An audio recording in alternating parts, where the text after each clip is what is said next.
Hello guys, welcome back. நான் உங்கள் VK. 8th pay commission, அதாவது 8வது ஊதிய குழுவில் எவ்வளவு சம்பள உயர்வு அரசு ஊழியர்களுக்கு இருக்கும் அப்படிங்கிற தெளிவான டீட்டெயில்ஸை தான் இந்த வீடியோவில் பார்க்க போகிறோம். ஸ்கிப் பண்ணாமல் கடைசி வரைக்கும் பாருங்கள், ரொம்ப யூஸ்ஃபுல்லாக இருக்கும். வாங்க வீடியோக்குள்ளே போகலாம்.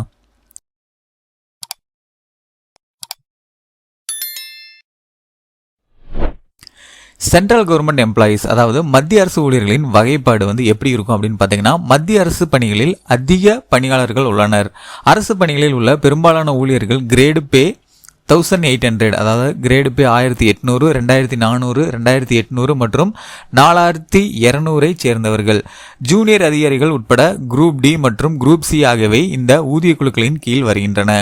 மற்ற மத்திய அரசு ஊழியர்களைப் போலவே 8வது ஊதிய குழு பரிந்துரைகள் செயல்படுத்தப்பட்டவுடன் அவர்களின் திருத்தப்பட்ட சம்பளத்தில் கூர்மையான உயர்வு இருக்கும் என்று இந்த லெவல்களில் உள்ள ஊழியர்கள் எதிர்பார்க்கிறார்கள்.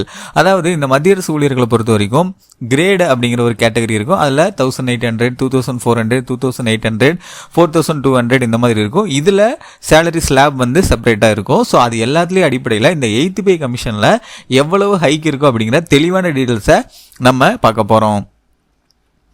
Grade pay 1800, 2400, 2800 and 4200 employees. Grade பேல 1800, 2400, 2800 மற்றும் 4200 உள்ள ஊழியர்களுக்கு 1.92, 2.8 மற்றும் 2.28 ஃபிட்மேன் ஃபேக்டர்களில் சம்பள உயர்வு எவ்வளவு இருக்கும் என்பதை இந்த பதிவில் தெரிந்து கொள்ளலாம். அதாவது ஃபிட்மேன் ஃபேக்டர் அப்படிங்கிறது பார்த்தீங்கன்னா ஊதிய உயர்வை ஒரு அப்ராக்சிமேட் கால்குலேஷன் போடக்கூடியது தான்.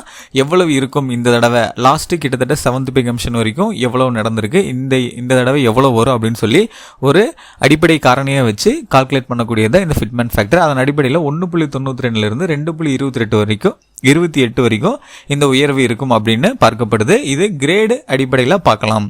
ஃபிட்மேன் ஃபேக்டர் 8வது ஊதிய குழுவில் ஃபிட்மேன் ஃபேக்டர் எவ்வளவு இருக்கும் அப்படின்னு பார்த்தீங்கன்னா, 8வது ஊதிய குழுவின் உறுப்பினர்களை இன்னும் அரசு நியமிக்கவில்லை. குழு அமைக்கப்பட்டவுடன் அது தனது அறிக்கையை தயாரித்து மத்திய அரசிடம் சமர்ப்பிக்கும்.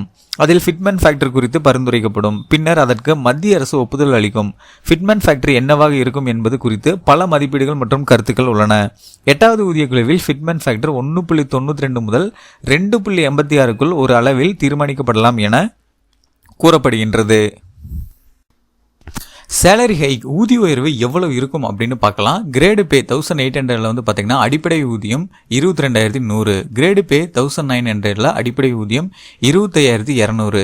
கிரேடு பே 2000 அடிப்படை ஊதியம் 30,200. கிரேடு பே 2400 அடிப்படை ஊதியம் 35,300 மற்றும் 37,500. இதில் 2-3 கேட்டகரி வரும். கிரேடு பே 2800 2800 அடிப்படை ஊதியம் 40,400 மற்றும் 45,400 மற்றும் கிரேடு பே 4,200 அடிப்படை ஊதியம் 55,200 மற்றும் 60,400. இதில் உள்ள ஊழியர்களுக்கு 1.92 இல்லை அப்படின்னா 2.08 மற்றும் 2.28 ஃபிட்மேன் ஃபேக்டர்களில் திட்டமிடப்பட்ட சம்பள உயர்வின் கணக்கீடுகளை இங்கே காணலாம். அதாவது இந்த ஃபிட்மேன் ஃபேக்டர் அடிப்படையில் இந்த கிரேடில் இருக்கவங்க எல்லாத்துக்குமே பார்த்தீங்கன்னா 1.92 2.28 வரைக்கும் ஃபிட்மேன் ஃபேக்டர் அடிப்படையில் சம்பள உயர்வு இருக்கும் அப்படின்னு கணக்கிடப்பட்டிருக்கு. இதன் அடிப்படையில் எவ்வளவு வரும் அப்படிங்கிற கணக்கீட்டை தனித்தனியாக பார்க்கலாம்.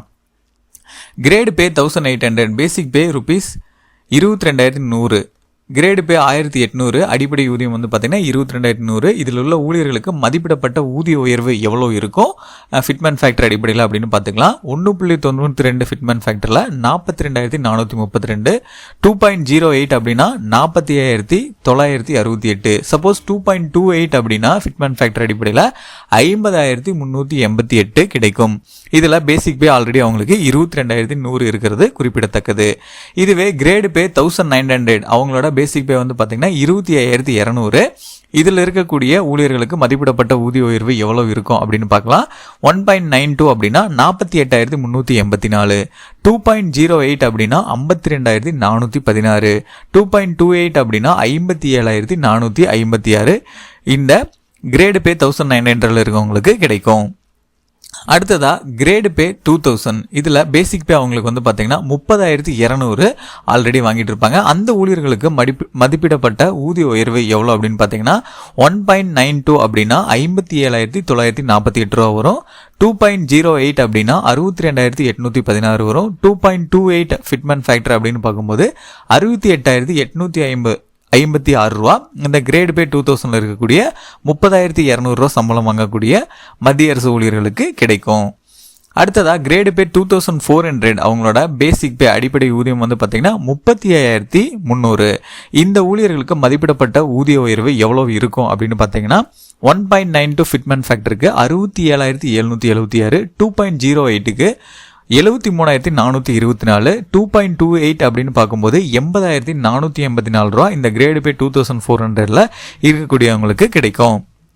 அடுத்ததா இதே கிரேடு பே 2400ல பேசிக் பே 37,500 ரூபா வாங்கக்கூடியவங்களும் இருப்பாங்க.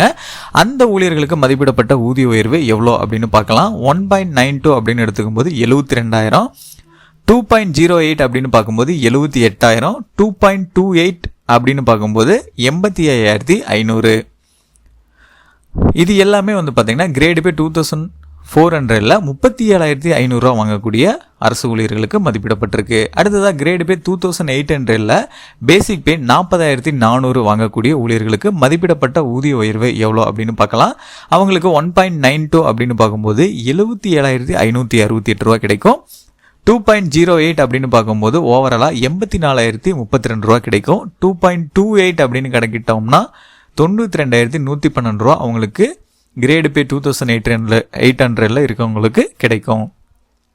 அடுத்ததாக கிரேடு பே 2800ல இன்னொரு கேட்டகரி இருக்காங்க. அவங்க வந்து பார்த்தீங்கன்னா 45,400 ரூபா வந்து அடிப்படை ஊதியமாக வாங்கிட்டு இருப்பாங்க. அந்த ஊழியர்களுக்கு மதிப்பிடப்பட்ட ஊதிய உயர்வு எவ்வளோ அப்படின்னு பார்த்தீங்கன்னா 1.92 அப்படின்னு எடுத்துக்கும்போது 87,168, 2.08 அப்படின்னு எடுத்துக்கும்போது 94,432, 2.28 அப்படின்னு எடுத்துக்கும்போது 1,03,512 ரூபா இந்த கிரேடு பே 2800ல 45,400 ரூபா வாங்கக்கூடிய அரசு ஊழியர்களுக்கு கிடைக்கும்.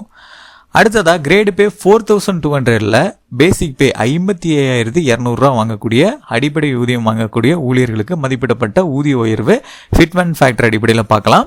1.92 அப்படிங்கும்போது 1,05,984, 2.08 அப்படின்னு பார்க்கும்போது 1,14,816, 2.28 அப்படின்னு பார்க்கும்போது 1,25,856 ரூபா இந்த கிரேடு பே 4200ல இருக்கவங்களுக்கு கிடைக்க போகுது இந்த 8th பே கமிஷன் அடிப்படையில்.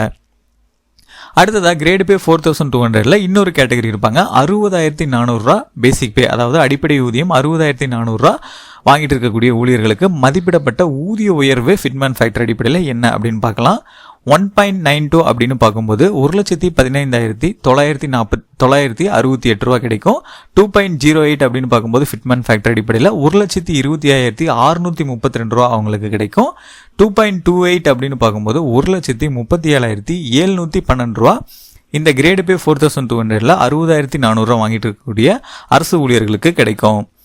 இந்த மாதிரி ஒவ்வொரு கிரேட் அடிப்படையில் 2,400, 2,800, 4,200, 1,800 இந்த மாதிரி எல்லா கேட்டகரியில் இருக்கவங்களுக்கும் எவ்வளோ ஹைக் இருக்கும் அதில் ஃபிட்மென்ட் ஃபேக்டர் அடிப்படையில் மெயினாக நம்ம நோட் பண்ண வேண்டியது என்ன அப்படின்னா பேசிக் ஸ்டார்டிங் வந்து பார்த்திங்கன்னா 1.9092 அப்படின்னு எடுத்துக்கலாம். இதிலிருந்து 2.5 வரைக்கும் இருக்குல்ல அப்படின்னா 2.3 வரைக்கும் இருக்கும். இந்த கேட்டகரியில் பார்க்கும்போது ஆவரேஜாக நம்ம 1.92, 2.08, 2.28 அப்படிங்கிற 3 கேட்டகரி ஹைக்கையும் நம்ம பார்த்துருக்கோம்.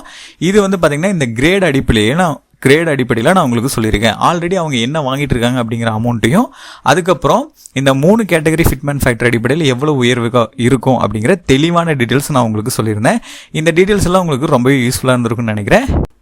இதை தொடர்ந்து இன்னும் 8th பே கமிஷன் சம்பந்தப்பட்ட ஏகப்பட்ட வீடியோஸ் நம்ம சேனலில் வரப்போகுது. கிட்டத்தட்ட 6 மாசத்துல ஏகப்பட்ட அப்டேட்ஸ் கவர்மெண்ட் சைட்லேருந்து கொடுக்க போறாங்க. அது எல்லாத்தையுமே உடனுக்குடனே தெரிஞ்சுக்கிறதுக்கு நம்ம சேனலை யாராவது சப்ஸ்கிரைப் பண்ணாமல் இருந்தீங்கன்னா மறக்காம இப்போவே சப்ஸ்கிரைப் பண்ணிக்கோங்க. அப்படியே பக்கத்தில் இருக்க பெல் பட்டனையும் கிளிக் பண்ணிடுங்க. அப்பதான் நான் போடுற ஒவ்வொரு பயனுள்ள வீடியோவும் உங்களுக்கு உடனுக்குடனே நோட்டிஃபிகேஷன்லாம் வந்து சேரும்.